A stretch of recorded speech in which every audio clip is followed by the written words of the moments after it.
విధానంలో doctor B R Ambedkar open university దేశంలోనే మొట్టమొదటి సార్వత్రిక విశ్వవిద్యాలయం. దాదాపు 2.5 దశాబ్దాలుగా దూర విద్యా విధానం ద్వారా కంప్యూటర్ కోర్సును అనుసంధానం చేస్తూ BA, BCom, BSc డిగ్రీ కోర్సులను అందిస్తోంది. పోస్ట్ గ్రాడ్యుయేషన్ స్థాయి, డిగ్రీ, డిప్లొమా స్థాయి కోర్సులను ఔత్సాహికులైన విద్యార్థులకు అందిస్తోంది.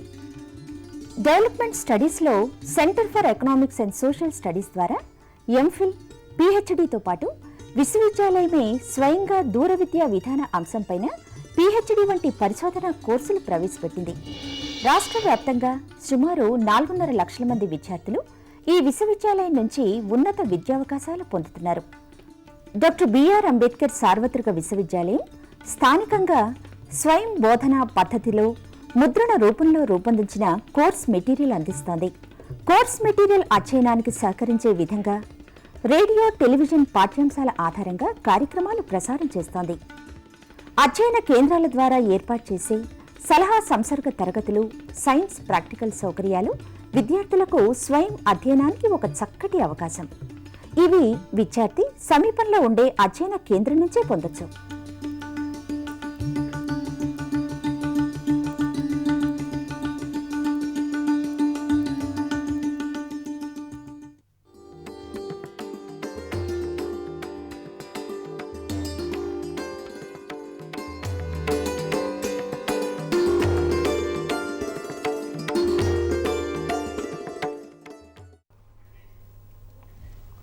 Good afternoon. Dr. B.R. Ambedkar Open University, Hyderabad has been conducting the teleconferences and tele-lessons for the benefit of the learners. Today, the Department of Education is designed the topic Methods of Education Research of a teleconference for the benefit of the M.Ed students who are going to be appear for the first year examinations from 9th to 13th October 2010, and also for preparing a proposal of the dissertation for the second year also. If you have any queries, you have to approach the phone numbers 040-2703-1431, 2703-1432, 2703-1433. To orientate of these methods of educational research, we have with us Professor S.Padmanabhaiah, Principal Retired, IASC, SV University, Tirupati, and Dr. T.Mrunalini, Associate Professor, IASC, Usman University, Hyderabad. So, please the viewers, you may contact the numbers for your queries. Yes, madam, what is a research? Just you may explain about this research. Basically, when we try to look at human nature, the very nature is inquisitive. Human being is an inquisitive being. He keeps exploring what is around him. Right from a child, he starts exploring what is there around him. What for this is, why is it, and how is it? These kind of questions are innate and inborn in human being. When you think about a research in a scientific terminology or in a scientific context, it should go in a very scientific manner, in a systematic manner, in an inductive manner, where an inquiry process goes systematically to explore some new things, maybe to add new knowledge to the existing knowledge, or maybe it will try to explore the reasons for certain causes or certain problems that are existing in our nature. So this is exactly where we try to understand through inquiry process some unknown things, or maybe to add to already known things some new knowledge. This is the process of research. Yes. Sir, when we are knowing about the research, what is the difference between the research and educational research? Education is a gain of different processes, and which process is more appropriate to the given situation is to be inquired. And we identify different methods, different techniques which can be adapted in the classrooms to make more learners, large number of learners benefited. All these things involved in pedagogy as well as curriculum development as well as evaluation.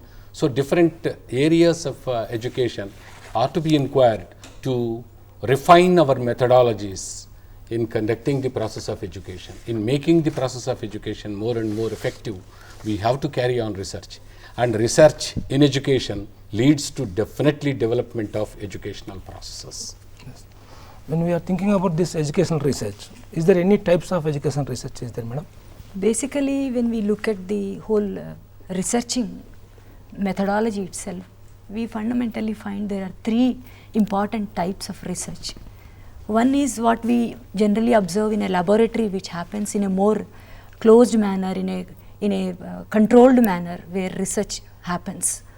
For example, in science or scientific knowledge, when research happens, they control all other variables, all other things around, and then try to see whether a particular thing has an impact on something or the other. For instance, if you take a drug, whether a drug is really influencing or not.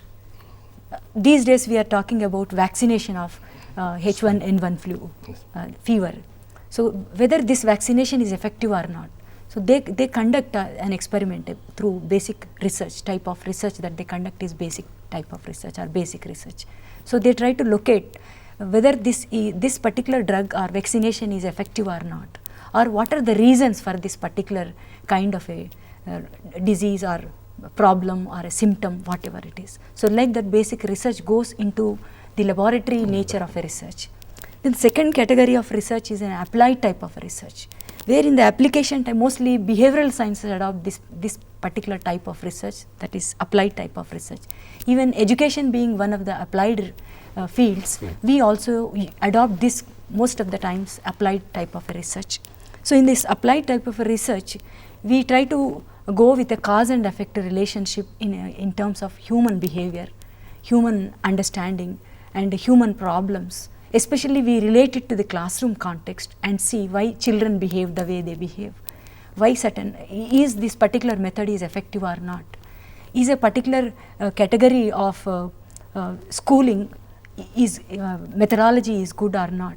So certain of those things where they are connoted to the behavioral aspects, we use application or applied type in the human context. Similarly, we have action research, another third type of a research. In case of action research, we want an immediate solution to a problem.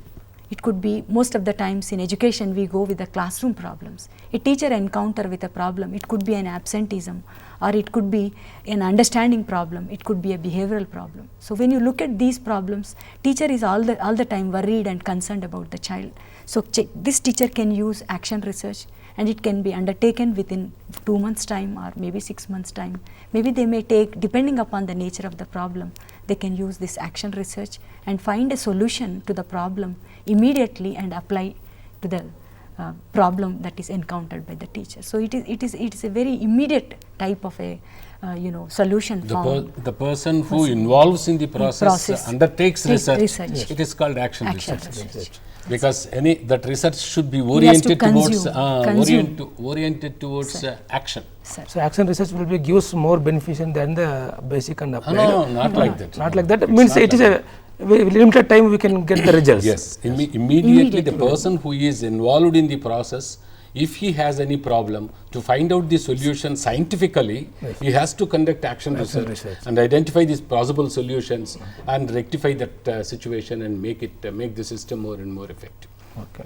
So then we are talking about this educational research. How it will be helpful to the part 2 of the dissertation program? What is dissertation in the M.Ed program? Dissertation is again making the individual learner, a M.Ed student, because they study one course exclusively on research methodology and educational statistics, course number 4. Yes. And they get the cognition about different kinds of research methods, different methods or different techniques that are available to carry on research theoretically.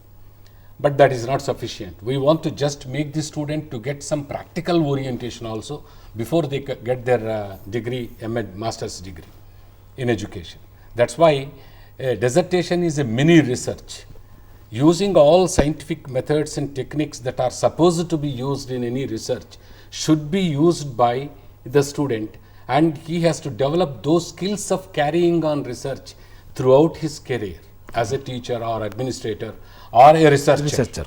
He has to use all these techniques thoroughly. Therefore, we want to give some practical orientation by giving this mini research, which is called dissertation. Okay. When we are talking about this dissertation, how to select an appropriate research problem for the dissertation, madam? Generally, we find when students start learning research, the very selection of a problem becomes very difficult for the students. Even being experts in the field of research also, sometimes we find it very difficult how to really coin the title or maybe finalize the problem or tune the problem, fine tune the problem, locate the problem. So these are some of the important things for especially a new learner or a entrant into this researching procedures. It's very difficult for the student to understand, but it is also not so difficult. They can adopt to some of the systematic approaches available. That is one dimension. But basically, when a student want to take a problem, let him, suppose if the teacher is having some kind of experience as a teacher working in some school for some time, maybe as a lecturer in some college. So the very potential for the problem is the classroom, the classroom transactions, curriculum transaction, teaching learning processes, learning experiences, and the facilities available in and around the institutions. So these are the crux which the teacher can really focus and look back and develop some insights into that and try to probe what are the problems that really I encounter in my day-to-day teaching learning processes. This is how it can start. So the very professional experiences of the teacher can really give an input to select one of the problems, any of the problems or whatever problem they really feel need to be researched. So that is one area they can have. The other areas you can have, even the student can go into all the literature, professional literature available. We have so many compiled, libraries have compiled so many monographs, and there are so many dissertations which are compiled in the libraries. They can go through all those problems which are researched earlier, and they can even go, there are some available material in the professional literature, like psychological abstracts are there, then educational abstracts are there, sociological abstracts are there, historical abstracts are there, and you have many more such reports, research reports, and many such potential areas or literature where student can locate some of the already experienced or worked out problems, and this will give some kind of insights and can trigger their mind what actually they were looking for, what is the area is of interest to them, and which area they are capable and they have the capacity to explore. So these things will come to some kind of crux in the mind of the student, and they can even refer to all the already existing researches which are already over, and even the kind of changes that are taking place today. A lot of technology has come into force. Today we are having teleconferencing. Can this teleconference have some influence, or is it really beneficial to our students? Is it really going to make some difference in their learning processes? So like that, we can even go with all these technological changes and social changes which are happening. This also can give a direction for the student to select a problem.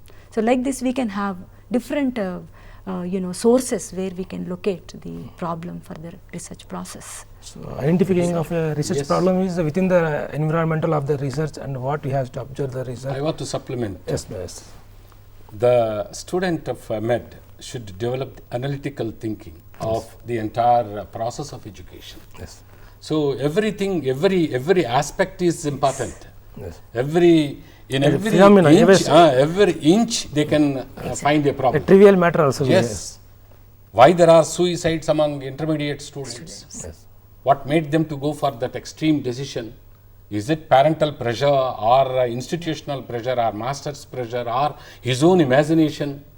Or a curriculum also. Curriculum. Yes. So many things are there. By a particular course. So many things. Even daily newspaper also makes the student to get something into his mind about a research problem. To explore. So that's why he must have to develop basically that analytical thinking of every issue relates to educational practices. If that is happened, then definitely it is very easy to locate the problem. So when we are thinking about this research problem, there are some variables are there, sir. We are called dependent and independent. How can we distinguish between these two variables? Right. After having selected a suitable problem or interesting problem to the candidate, as well as per the discussions with the guide, he has identified a problem. For example, let us suppose the adjustment problems of students in residential schools. Nowadays we have residential schools by AP Residential Society, Social Welfare Department is running. Navodaya, central government is having residential schools. Tribal welfare also. The Tribal Welfare Department has residential schools. But by keeping the child away from the natural environment of his home, whether he has any severe problems, by which probably he is not able to manifest all his capacities, innate abilities about acquiring knowledge, maybe something like that. So one can identify a problem, whether the students of residential schools are happy with the system, or students who are day scholars, working, I mean studying in different non-residential schools, whether they are happy.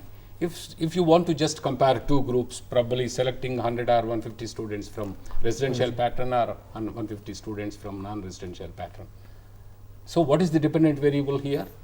The adjustment problems of students is the dependent variable in which you are interested as a researcher to carry on research, right? Suppose what are the independent variables relating to this particular dependent variables? So students' individual interests, students' intelligence, home environment, institutional environment, hostel environment. So all these things are peer group with which the student is interacting day to day, I mean daily. So all these things probably you can identify, whether his stay in the hostels. If it is a first year, probably he may have more problems and adjust, he may be having some homesickness and other things. If it is second year or third year, probably he might have well adjusted with the environment. So that's why the time during, the length of the period that he is staying in the hostels is also may have some impact. So all these are independent variables which may influence the status of the dependent variable. So that's why the dependent variable is the main variable in which the researcher is interested to analyze. While analyzing the dependent variable, probably one has to be more conscious about what are the other intervening variables or independent variables which may influence the status of this dependent variable. So all such variables probably have to be identified, and if your research time and effort is not sufficient to include all the variables, you can minimize with certain limitations. So this researcher is interested to only include these 1, 2, 3, 4 independent variables, although there are a bunch of other independent variables which may have its impact on the dependent variable. The researcher is interested to include only these. The other things are under limitation, he is not able to study. So he has his own controlling of the variables also. Yes, he has to list out all the independent variables first, and which of these independent variables are very important to understand the status of the dependent variable, and whether it is possible within the time and limited resources that are available for the researcher. Keeping all these things, probably he may have to develop some limitations and limit his study only to a selected few independent variables or intervening variables. And one can even control some of the variables. Suppose achievement level of the student is, what is the existing status of achievement level earlier to his admission into residential schools. Then achievement can be eliminated by statistically by controlling that variable. On the basis of pre-test, we can identify the group of students who are equal in their achievement ability in the beginning itself. And after conducting the experiment or something like that, we can nullify the impact of that achievement variable, achievement ability. So all these things can be thought of depending upon the nature of the study that he wants to take. If it is an experimental study he wants to undertake, probably he can control some of the variables statistically. While selecting the sample itself, he can eliminate the impact of the existing ability, achievement ability of the student. All these things can be done depending upon the nature of the study that he wants to undertake. So summarizingly, when we are taking a research problem, the main theme of the research problem itself is a dependent variable. Yes. And which are the other related problems which is called as the independent variables. Okay, sir.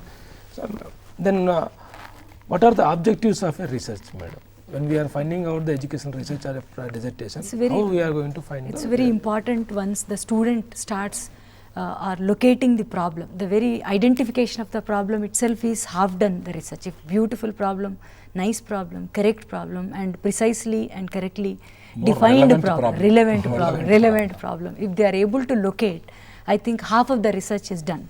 Now once the researcher is ready with a problem, he should have clarity in his mind as to what he is going to study and why he is going to study, what aspects he is going to study. These things are the important elements that are coined or framed as objectives of the research. Like for instance, if you take a problem, you want to know why the children behave in the classroom, or why these disciplinary problems are existing in the classrooms, or maybe why students are agitating today on campuses. These are some of the problems. Any problem, when you can locate a problem, from the problem you can identify the aspects of the problem. So that can be framed into an objective. Objective could be to find out, or how the to. Purpose of research is stated in the form of defined way. If you state them, we call them as objectives. Right. So, is there any differentiation between the hypothesis and research questions, madam, when we are find See, out these objectives will give direction, no doubt, and also it will determine how to go about and all those things. So, once the student is ready and also clear about the research, then the student can start thinking about what is that I am interested in, and this interest point can be stated in the form of research questions. Why students behave, and what are the problems of discipline, and what are the reasons for these disciplinary problems, and what is the context, and what are the other problems that are really causing this kind of problem. So like that, they start raising some fundamental questions which would support the researcher to go ahead with the researching process. Yes. So they are stated in the question form, whereas a hypothesis is stated in a declarative form, or in a predictive form, in a statement form, in a proposition form. Where it is a statement, it is trying to really build the relationship between two variables. It could be an independent variable and a dependent variable, or maybe between two variables or more than two variables. Maybe between two groups. Two groups also. So like that, hypothesis will give a direction, and also it will limit the scope of the student, and it will try to guide the researcher to not to really deviate from the main track. So that will give the main focus to the student to go ahead with the hypothesis. I want to add one more thing. These hypothesis and research questions actually makes us to have a blueprint before us. Yes. What is that we are going to achieve? What is that we want to achieve by undertaking this particular type of research? So that's why it is a blueprint. Yes. It gives us very clear direction. Suppose I want to study whether there exists any significant difference between the adjustment problems of students in residential schools and non-residential day schools, then probably on the basis of this particular purpose or objective is a broad goal. Yes. Yeah. Whereas hypothesis is very specific, and it should be statistically testable. Yes. Whether it is, and our previous research naturally guide us. What should be our prediction on that particular situation with that particular variable. So that's why it is very specific and it can be tested. So after all the controlling variables, only a particular variables only will be fitted into the hypothesis. Yes. Whatever variables that we incorporate in our research, on the basis of these variables, on the basis of these aspects, we develop the hypothesis, keeping in view the objectives in our mind. If suppose I want to study the reasons for unrest among the students on the campus, as that is one of the objectives, as per the Madam has given that area of research. So what could be the reasons for this unrest? So if it is a research question, what are the causes for student unrest on the campus is the research question. Suppose if I want to state it in the form of a hypothesis, probably suited to that objective, then very few students are creating problems among the student unrest. 90% of the students are not interested to participate in these indisciplinary activities on the campus. Only 10%. Suppose I want to split it and I want to study what is the percentage of students who are creating these problems on the campus. I want to just identify. Then maybe I can state it in the form of only a few students or less percentage of students are creating problems of an indiscipline on the campus. That is a directional. The direction is being already given. It is not questioning, but I want to test whether my prediction is correct or not. So, in all such cases, probably any aspect, any objective can be splitted into research questions or hypothesis depending upon the nature of the problem. Yes. So, when we are thinking about these hypotheses, how helpful the researcher about the review of related literature, sir? That is one of the most important thing. Yes. And any researcher will get complete understanding about the area of research only on the basis of thorough review of related literature. And related literature is not only to identify the problem, he has to locate the area in which he is interested to carry on research. That is basic. And once he is identified the area of research, then he has to search for what kind of research has been already undertaken in that particular area, to know the status of research in that particular field, and to identify the gaps of research. Yes. So, which of the things which are not able to completed by earlier researchers, on which areas probably I have to concentrate, because these are the areas which probably were not given much importance in the earlier research. So, why not I concentrate on this particular aspect which is neglected so far. So, it is the areas which are not given much importance in the earlier researches can be located. That is what we call as research gaps. And there are contradicting results. In one study I have seen that no, there exists no significant difference between boys and girls as far as their achievement ability is concerned. In some other study, boys are superior to girls in their achievement ability. In another study, girls are superior over boys as far as their achievement ability is concerned, which is correct. I want to re-examine them. Yes. So, there are contradicting results, there are research gaps, and I will certainly know the status of research. Yes. Apart from all these things, I can identify the tools for my variables, to measure my variables. I can identify the methodology that is being used to collect data. Different methods are available, and which method is more appropriate to my problem can be located by going through the review of literature. I can identify the tools which can be used for measuring the variables, my dependent variable and independent variables. So, all these things, entire research procedures can be totally understood by the researcher only through a proper and thorough review of literature. So, review literature gives a researcher to find out his variables also, and he has to controlling also variables. In-depth knowledge in the it is the heart. It is just like a co-guide of a researcher also. Heart type. It is heart of the research. And most of the students are ignoring this review of literature, and that's why they are not able to get the research bent of thinking. The research bent of thinking also developed by carrying on the thorough review of related literature. Many clarifications also Yes, they get. many Clarifications they get. When we are thinking about the this review of related literature, there are two sources are there, madam. One is primary and secondary. How can you distinguish? Especially when we think of the historical research, we think about this primary and secondary resources, or even in other researches we go for different resources. But when you look at historical research, researcher depends mostly on the what are the main sources, what are the important sources and evident sources which are witnessed by the person who are witness to that particular things. So, that kind of resources which a researcher is interested, they are the primary resources, which are witnessed by the person whom they are contacting. Maybe for example, if I want to know some ethnography if I have taken, and if I want to know on campus something happened, or in some particular classroom some incident happened, if I take the opinions of the people who are present on the spot, at that event, the teacher is witness to that situation and the student is involved in the process of that event. So, they will become my primary source to collect the data or opinions or whatever it is. So, especially it is more focusedly worked out in historical research, which has more importance in historical research. We are having a break of news. After that, we will be joining here. Thank you.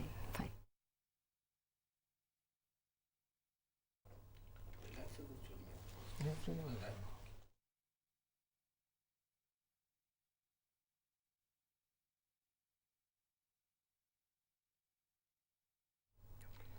Welcome back.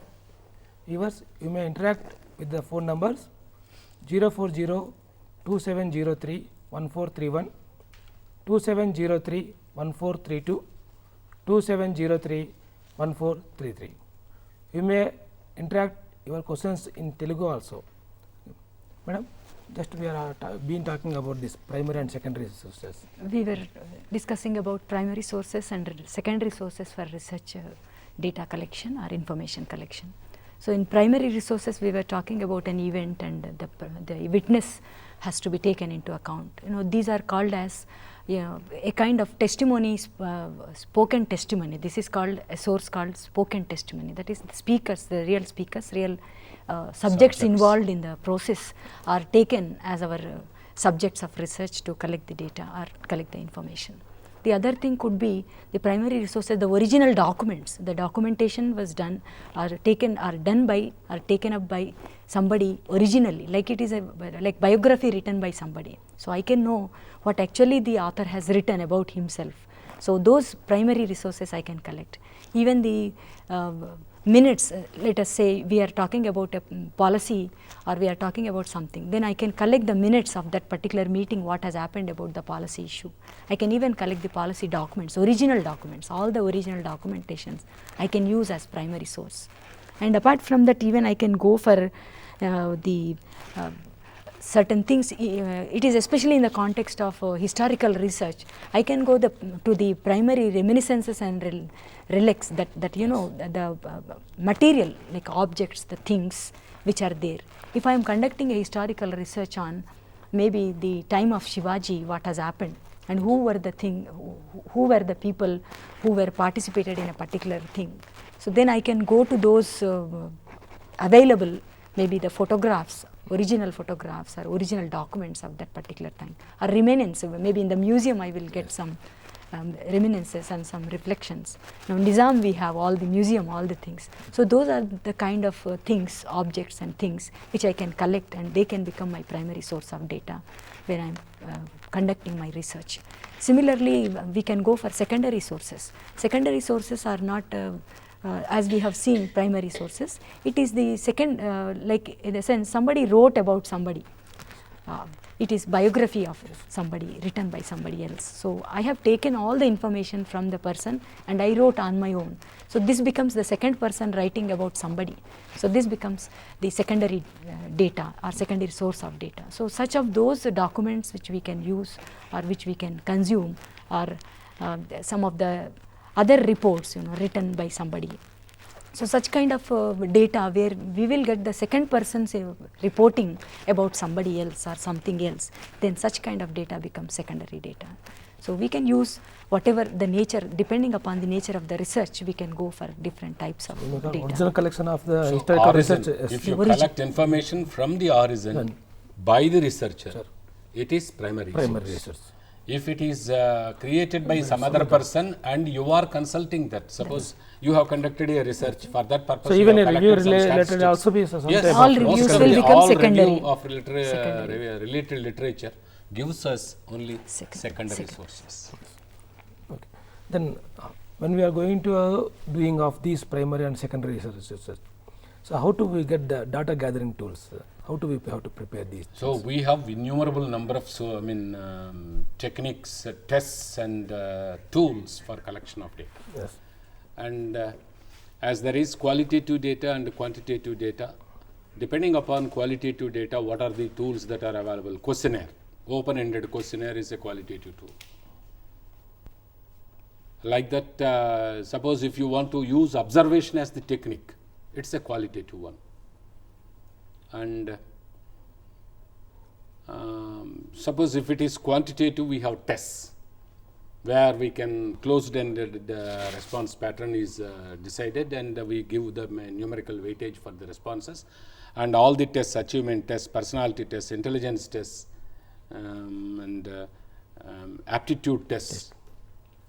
These are all again quantitative in nature. So they are tests, they are called tests. And projective techniques are there to measure the behavior of the individual, like personality traits. We can use projective techniques to measure that. And similarly, attitudes, interests, Intelligence skills. intelligence tests are there, both paper pencil tests and experimental tests. experimental, yes. And attitudes can be measured by using attitude scales.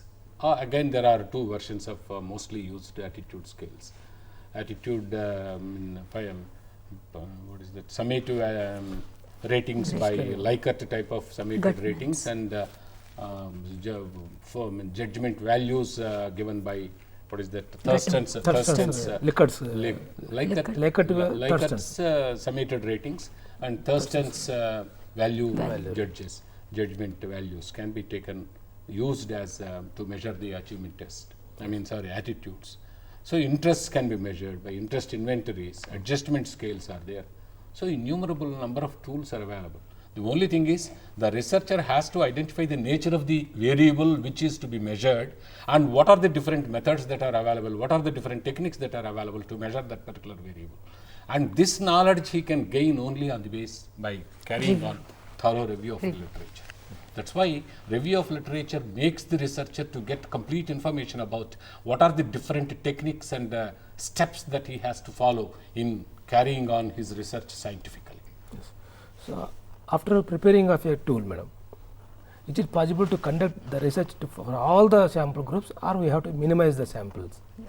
What is the meaning of the sample? Depending upon the nature of the problem, maybe my population, the total thing, I want to study secondary school children. Yes. So I can't study the whole secondary school children available maybe in Andhra Pradesh, in India. It becomes a huge group.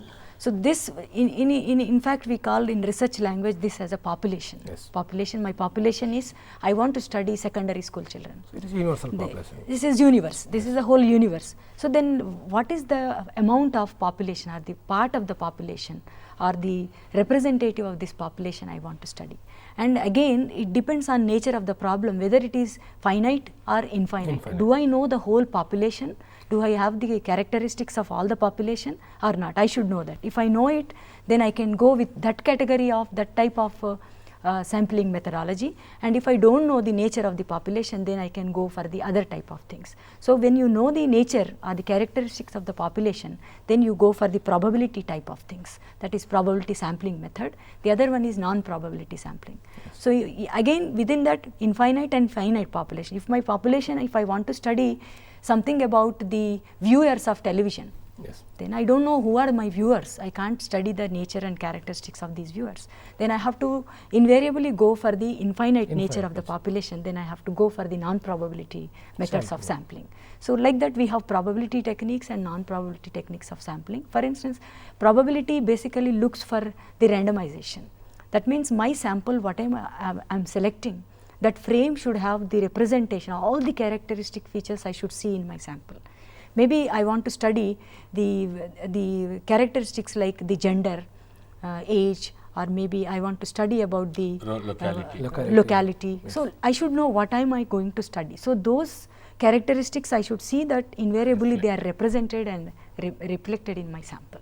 Yes. So like that, the population will decide my type of method of sampling, whether it is systematic sampling, or it could be simple random sampling, or it could be a complex random sampling, or it could be stratified, it could be cluster. Yes. So there are various methods of selecting a sample in probability type. Similarly, in non-probability, we can go for accidental sampling, purposive sampling, or it could be just incidental. We call these are all, where you don't have the background about the whole population. Yes. So in that context, we can go for non-probability. So in in random sampling techniques, every subject in the population will have equal chance to enter into your sample. Yes. Your sample, that is the major important thing. And whereas in non-random sampling techniques, we don't have such restrictions. Possibility. So after thinking about this sampling, sir, is there any data differentiations, qualitative and quantitative data differentiations there, sir? Yes, definitely. Qualitative data means a verbal expression, that's all. It is a qualitative statement. Yes. The response pattern is not restricted by the researcher, and it is an open question. The answers cannot be predicted. So whatever that the subject feels, that will become the answer. Yes. And in all such cases, probably we may have to use different techniques of analysis. The qualitative data analysis techniques, or the content analysis, or something like that. We have to categorize them.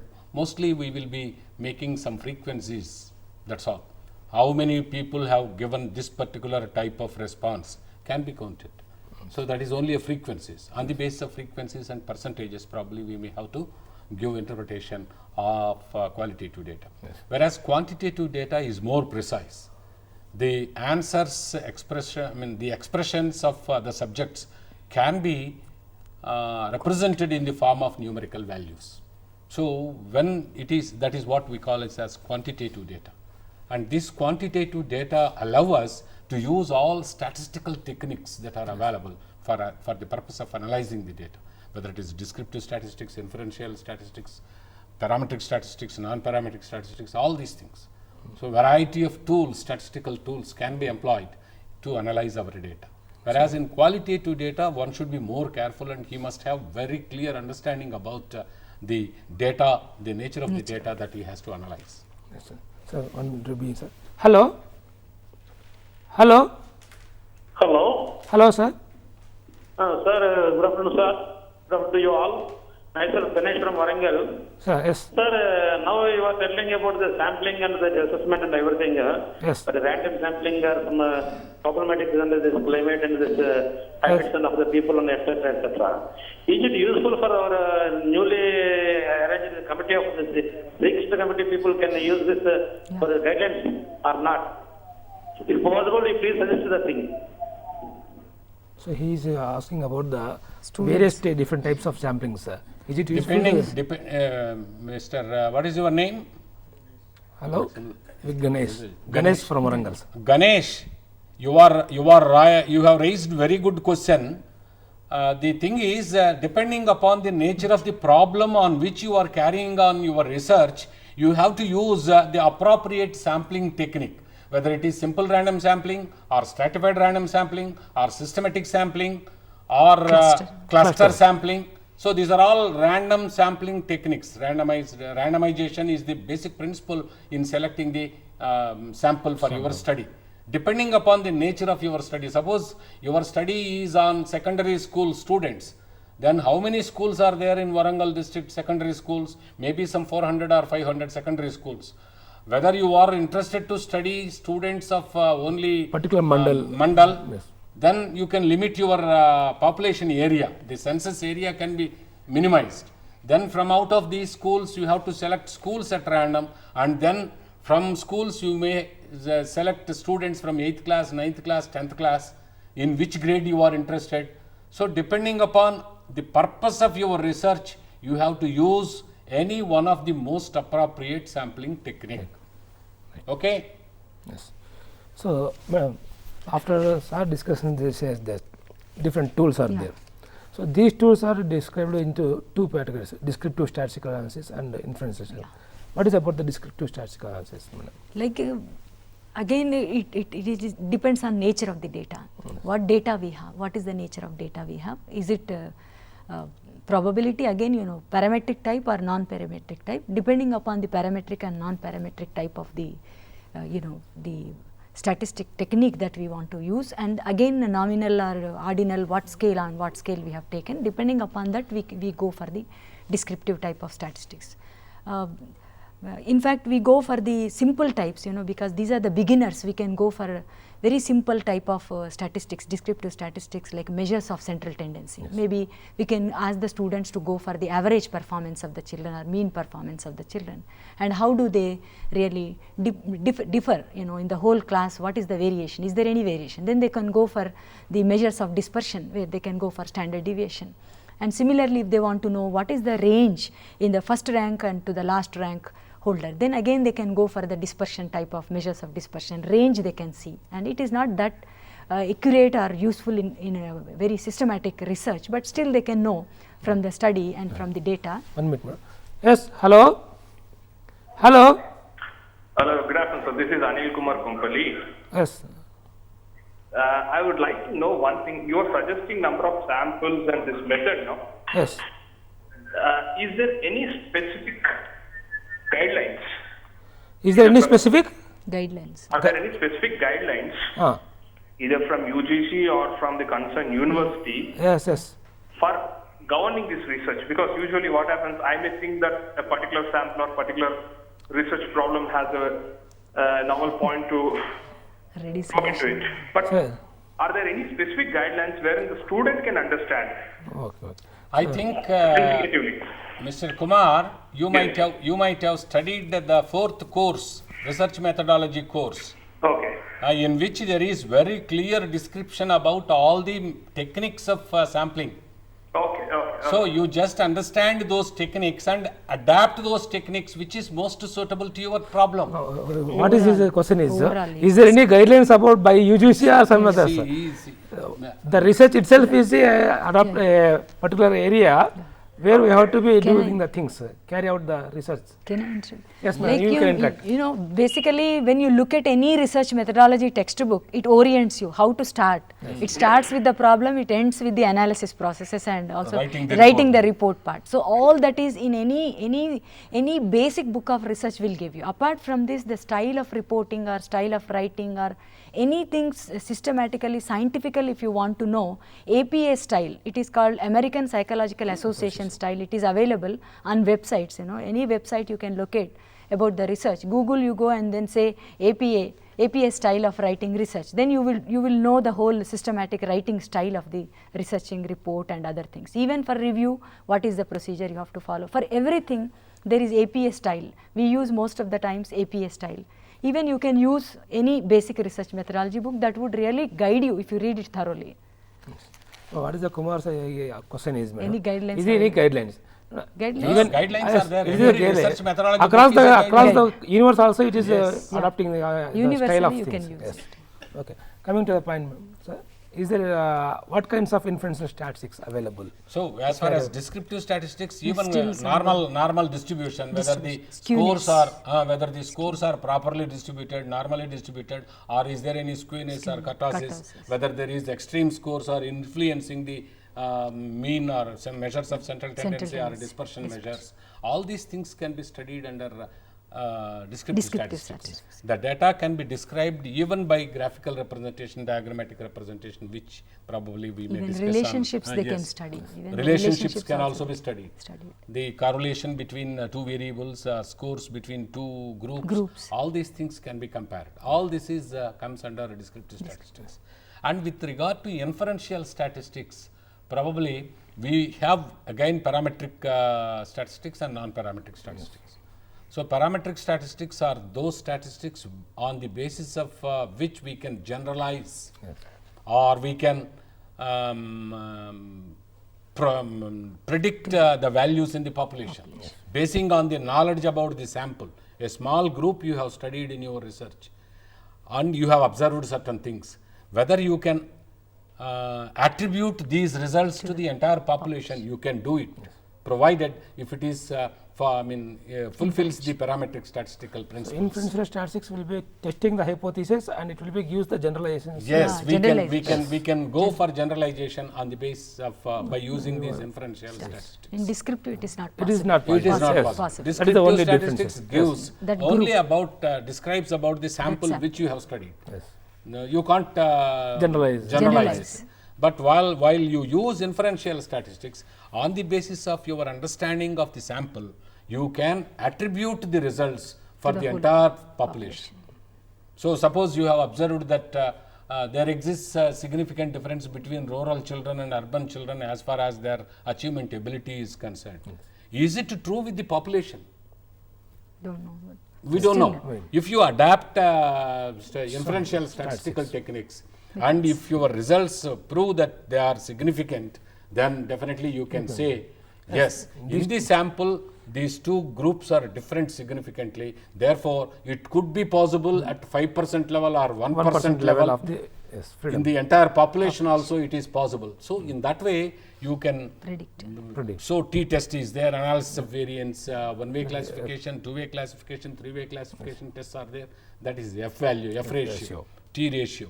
And if it is a smaller group, probably we call it as T. If it is a larger sample, we call it as critical ratio. That is by using normal probability curve, principles of normal. And in non-parametric tests, there is sign test, median test, and run test, chi-square test. So these are all non-parametric statistical techniques which can be used when the variables are discrete in nature. and when your data has not reached in the equal interval scaling techniques. If it is nominal scaling and ordinal scaling, your data is reached only, quantitative data is reached only nominal level or ordinal level, probably we depend upon the 1 minute, sir. Hello? Hello? They have Hello? ignited. Hello. Hello? Sir? Sir, can we take an example for this sampling on this health department? Somewhat in malaria and the fevers are type some areas and etc. are there. Is it useful to take somewhat in sampling way to analyze the symptoms of that diseases and other things? Please clarify, sir. So, just Could you repeat the question? sir, could you repeat, sir, please? Sir, actually, what he asked means, so is there any differentiation only the reference sampling techniques to useful into his research? Suppose we are discuss about the Let him say what is the title of his research. but he can't, that is the disconnect. okay. Dear student, your question is what kind of sampling technique is more useful to your study?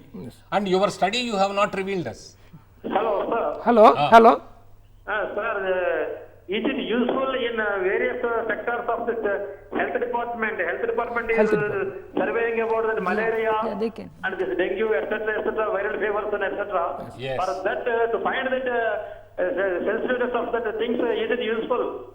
Right, definitely useful. And if it is study of the prevalence of dengue fever or viral fevers, you can study by using non-random sampling techniques, opportunity sampling or accidental sampling or incidental sampling. You may go around your mandal, some 20 villages. How many cases are there and what is the proportion of these cases and what is the prevalence of this particular disease in that particular community? All these things can be generalized provided if your survey is scientifically carried on by using non-random sampling techniques, which are incidental sampling, accidental sampling and purposive sampling. So, these are the methods which you can use for your study. Yes, thank you, sir. So, Yes, I want to complete that. Inferential statistics of non-parametric style can be used only when the data is in the reached only nominal level or ordinal level. If it is equal interval level, we can go for parametric statistical techniques. how to prepare a bibliography, madam?